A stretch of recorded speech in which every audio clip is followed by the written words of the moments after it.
नमस्कार, ये आकाशवाणी शिमला है। अब आप राकेश शर्मा से प्रादेशिक समाचार सुनिए।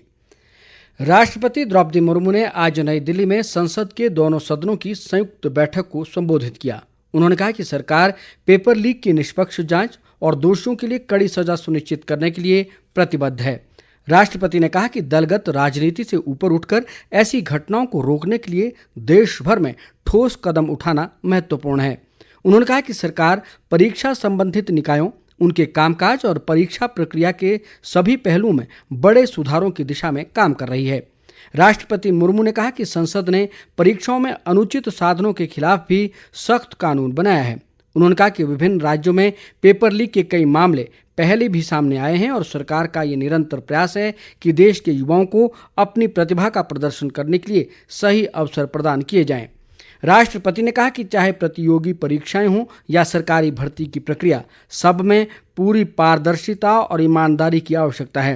राष्ट्रपति मुर्मू ने कहा कि जम्मू कश्मीर ने हाल ही में संपन्न लोकसभा चुनावों में रिकॉर्ड मतदान दर्ज कर देश के दुश्मनों को करारा जवाब दिया है। उन्होंने कहा कि जम्मू कश्मीर में वोटिंग का 1 दशक पुराना रिकॉर्ड टूट गया है। उन्होंने कहा कि पिछले 4 दशकों से कश्मीर में शटडाउन और हड़तालों के बीच कम मतदान हुआ और देश के दुश्मनों ने इसे अंतर्राष्ट्रीय मंचों पर कश्मीर की राय के रूप में प्रचारित किया। लेकिन इस बार कश्मीर घाटी ने ऐसी सभी ताकतों को करारा जवाब दिया है। राष्ट्रपति ने कहा कि नई सरकार आगामी संसद सत्र में अपना पहला आम बजट पेश करने जा रही है, जो उसकी दूरगामी नीतियों और भविष्यवादी दृष्टिकोण का एक प्रभावी दस्तावेज होगा और सुधारों को तेजी से आगे बढ़ाया जाएगा।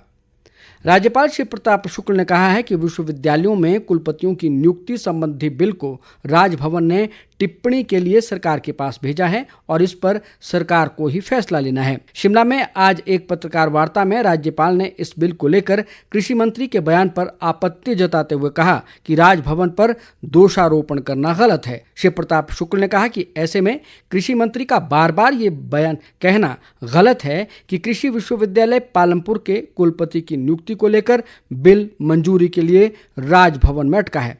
उन्होंने कहा कि नियमों के मुताबिक विश्वविद्यालय अनुदान आयोग, राज्यपाल और सरकार के प्रतिनिधि की सहमति से कुलपति की नियुक्ति होती है।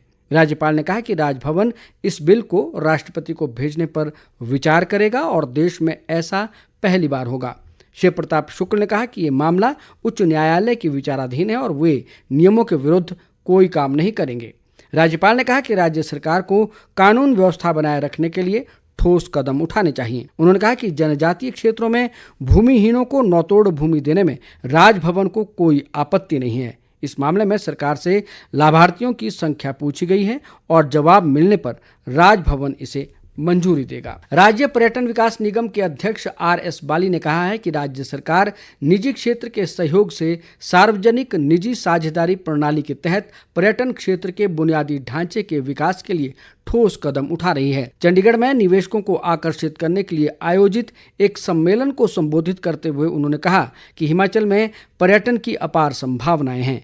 RS बाली ने कहा कि राज्य सरकार पर्यटन के माध्यम से प्रदेश की आर्थिकी को मजबूत करने के अलावा युवाओं को स्वरोजगार के अवसर भी प्रदान कर रही है। उन्होंने कहा कि पर्यटन क्षेत्र में निजी निवेश को आकर्षित करने के लिए भविष्य में देश के अन्य स्थानों पर भी इसी तरह के सम्मेलन आयोजित किए जाएंगे। प्रदेश के अधिकांश भागों में आज बादल छाए हुए हैं और राजधानी शिमला सहित अनेक क्षेत्रों में हल्की वर्षा हुई। इस वर्षा से तापमान में गिरावट आई है, जिससे लोगों को बढ़ती गर्मी से राहत मिली है। मौसम विभाग ने कल से राज्य के अधिकांश भागों में प्री मानसून की वर्षा होने की संभावना जताई है और 30 जून तक भारी बारिश का अलर्ट जारी किया है। अगले 3 दिन राज्य के अधिकतर भागों में भारी वर्षा का ऑरेंज अलर्ट भी जारी किया गया है। इस दौरान 5 जिलों शिमला, मंडी, बिलासपुर, सोलन और सिरमौर में भारी बारिश होने के आसार हैं। मौसम विभाग के मुताबिक राज्य में मानसून के जुलाई के पहले सप्ताह में दस्तक देने की संभावना है। इस बीच भारी वर्षा की संभावना को देखते हुए प्रशासन ने लोगों से नदी नालों के समीप न जाने की अपील की है।